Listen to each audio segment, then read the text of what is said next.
আমার শাশুড়ি মা অনেক মজার মজার রান্না করে খাওয়াতে পছন্দ করেন। অনেক মজার মজার রেসিপি তৈরি করেন উনি। তার মধ্যে আজকে ছিল একটা রেসিপি। তো আসসালামু আলাইকুম, কেমন আছেন সবাই? আশা করছি আল্লাহর রহমতে সবাই সুস্থ আছেন, ভালো আছেন। যা বলে যাচ্ছিলাম, উনি খাওয়াতে খুবই পছন্দ করেন। মানে কষ্ট বলতে ওনার মধ্যে কিছু নেই। বিশেষ করে কাজের সময়, রান্নার সময়।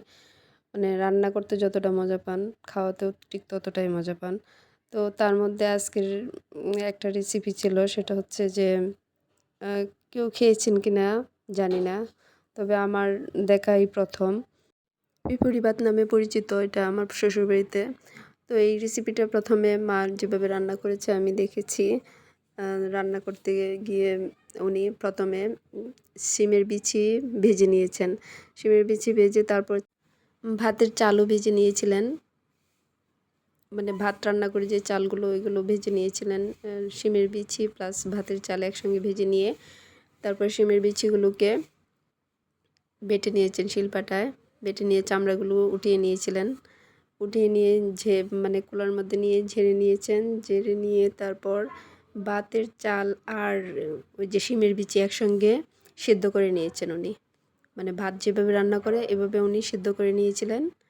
নিয়ে মানে ভাতের চালটা যখন ফুটে যায় তখন উনি মার গেলে এরপর উনি যেসব উপকরণ দিয়ে ফিফুরি ভাত রান্না করবেন, ওই যে পেঁয়াজ কেটে নিয়েছেন, মরিচ কেটে নিয়েছিলেন, ধনিয়া পাতা, এরপর অল্প একটু গাজর কেটে নিয়েছিলেন। নিয়ে তারপর প্রথমে একটা ফ্রাই প্যানে তেল দিয়ে দিয়েছিলেন। তেল দিয়ে পেঁয়াজ, কাঁচামরিচ কিছুক্ষণ ভেজে নিয়ে আদা বাটা দিয়ে দিয়েছিলেন। আদা বাটা দিয়ে কিছুক্ষণ ভেজে নিয়েছেন। আসলে এইভাবে যদি কেউ খেতে চান তাহলে বাসায় ট্রাই করে দেখবেন যে কতটা মজা করে উনি রান্না করেছে। আর আপনারাও এইভাবে রান্না করে খেতে পারেন। আশা করি অনেক মজা পাবেন। আমরা তো অনেক মজা করে খেয়েছিলাম। অনেক মজা হয়েছিল। আচ্ছা যাই হোক, এরপর মা ফিরফিরি ভাত রান্না করার জন্য যেগুলো নিয়েছিল আপনাদেরকে প্রথমে বলে দিয়েছিলাম। পেঁয়াজ কুচি আর মরিচ কুচি, আদা বাটা, হলুদ, হালকা একটু হলুদ দিয়ে মানে ফিফুরি ভাতের কালারটা আসার জন্য এগুলো ভেজে নিয়েছিল। ভেজে নিয়ে ওই যে সিদ্ধ করা ভাতগুলো, মানে ওই যে ভাজা হয়েছিল, ভাজার পরে যে সিদ্ধ করেছিল ওইগুলো ঢেলে আরও কিছুক্ষণ ভেজে নেবে। ভেজে নেবে অনেকক্ষণ, মানে মিডিয়াম আছে আগুনটা রেখে বেশ কিছুক্ষণ নাড়াতে হবে।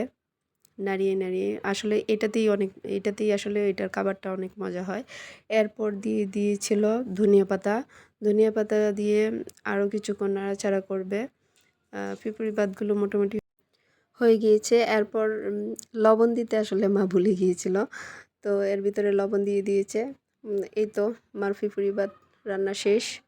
আমরা এখন সবাই মিলে খেয়ে নিব। তো কার কেমন লেগেছে আজকের ভিডিওটা?